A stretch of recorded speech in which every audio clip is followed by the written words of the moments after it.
Hi, I'm Emmy. This video is going to cover episode 10 of the ICT 2022 mentorship on YouTube.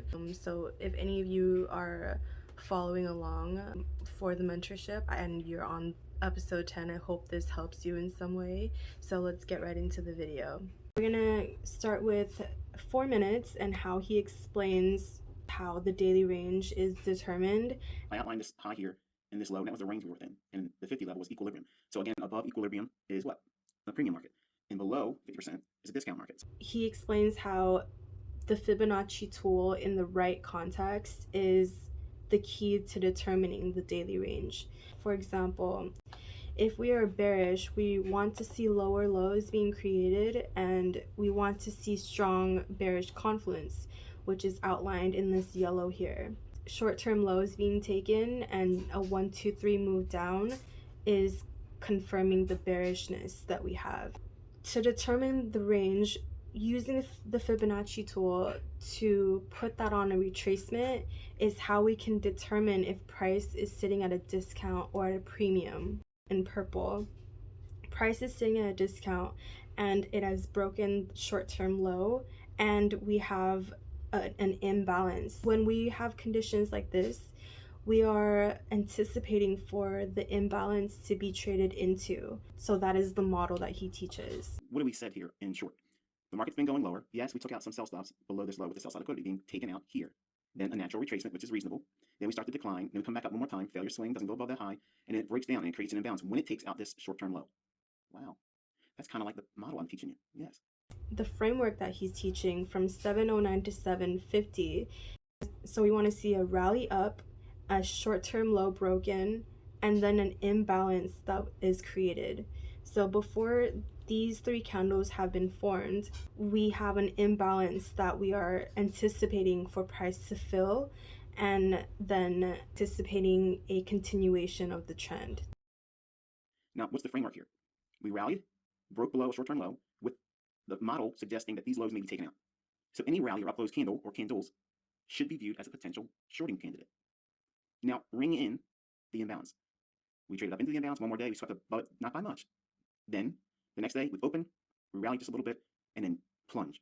The next slide from 756 to 849 is the mindset to determine the daily bias. So the mindset that Michael Huddleston is teaching to have for determining the daily bias is to anticipate price to go up before it comes down. So we're anticipating for a Judas swing or some type of manipulation up when we are bearish. And he says here that it's really exciting because this is basically the market right here. This pattern when we're bearish is what price does typically when we have a down close candle. So if we can understand the way price moves according to this bar, it helps to determine or see the bigger picture of how to determine the daily bias. But when you really start to consider it, it is really exciting because this is the market right here. If you understand this and you can study a daily chart, daily bias will become easier for you if we're bearish. Okay, if we're bearish on the market, we're going to anticipate the daily ranges of each one of these candles doing this very thing here. Open, a rally, not much of a rally, but it can make a large wick. It doesn't make a difference. But the general premise is it goes up just to go down and it closes down near its low. From 921 to 10, Michael explains how in sustained price swings, we do get bullish candles, but we rarely get bullish candles in strong bearish conditions. So what he means by this is to not abandon your bearishness just because the trade didn't work, because it's not going to be 100% all the time. But I've already taught you, when you have these sustained price swings on the higher time frame, you're not seeing a lot of up-close candles when it's bearish. You're not seeing a lot of down-close candles when it's bullish. But contrast that with what you may be feeling when you're looking at price. You'll make a big deal out of one down day when you've been bullish, and it completely takes you out of your game. From 1111 to 1202, we are observing the imbalance fill.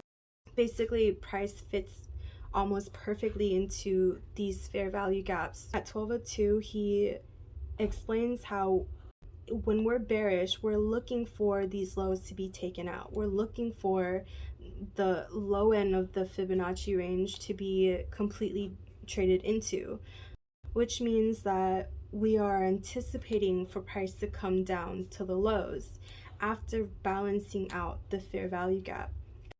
The bias is bearish. We're looking for these lows to be taken out. So the only thing we were doing was coming back up to rebalance this, then go lower. So once we went back to the top of the range, did this candle or bar touch this candle's or bar's low? No, just fell short of it. This wiped back and forth. So now this range here is completely balanced. So there's no reason for this price to hang around. At 1312, Michael explains how the open and the rally up is accumulation of shorts. On a day that we are expecting lower prices, we are expecting for smart money and ICT students to enter at the rally. So the open and the rally is the accumulation of shorts. And I have outlined here, accumulation of shorts is just an advanced entry. The opening range is also another entry that we can take, which is an alternate entry. So from 1318 to 1423, Michael explains how the opening range formula is basically the open to the high subtracted by the opening price projected down. So once we have the range of the open and the high and we project that down, that is where the fair value gaps, the stop rates, and the optimum trading entry takes place. He also explains how every potential candidate, so every shorting opportunity, is going to reside from the range of the open and its high. The open to the high, whatever that range is, you take that range and you subtract it from the opening price. That is your opening range. That's where your fair value gaps, that's where your stop rates are going to happen, that's where your optimal trade entry is going to happen. Every potential shorting candidate, whatever system approach that I teach, even in my paid mentorship, every premium array, okay, that's what I teach it as. Every single one of them will reside and form in the range between the open and its high. The next slide from 1429, Michael explains the definition for the opening range. So he states that, in quotes, the opening range is the area at which to bracket out how much leeway to give the market when it starts to go below the opening price and still take favorable entries. The ideal scenario to enter when you're bearish is the open and rally above, but that might not happen 100%. It's ideal, but it's not 100%. And he also explains how if you backtest a lot of opportunities, you're going to see a lot of opportunities from just below the opening price, which he calls close proximity entry. An area at which to bracket out how much leeway I can give the market when it starts to go below the opening price and still take a favorable entry. I'm expecting the market to open and rally above. If I can get something on short there, that's the ideal scenario. But I may not be able to do it. Or I may take a trade early, or just take a trade and get stopped out. It's going to happen. But then it breaks down below the opening price. Does that completely ruin the day for me? Sometimes it'll just tear off and I can't catch it. It doesn't give me a setup and I just miss it. And you can't chase it and don't worry about it. But don't be upset. Just go back in your back testing and you'll see that there's lots of opportunities coming in just below the opening price. This is called close proximity entries. From 1604 to 1617, he explains what an accumulation of shorts is.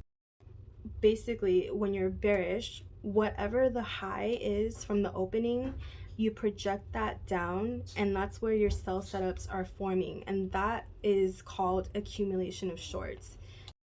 When you're bearish, whatever the high is from the opening, project that down. Your sell setups are going to form in that. That is accumulation of shorts. Manipulation is when price makes the rally up. So he's saying at 1618 to 1630, he explains what manipulation is.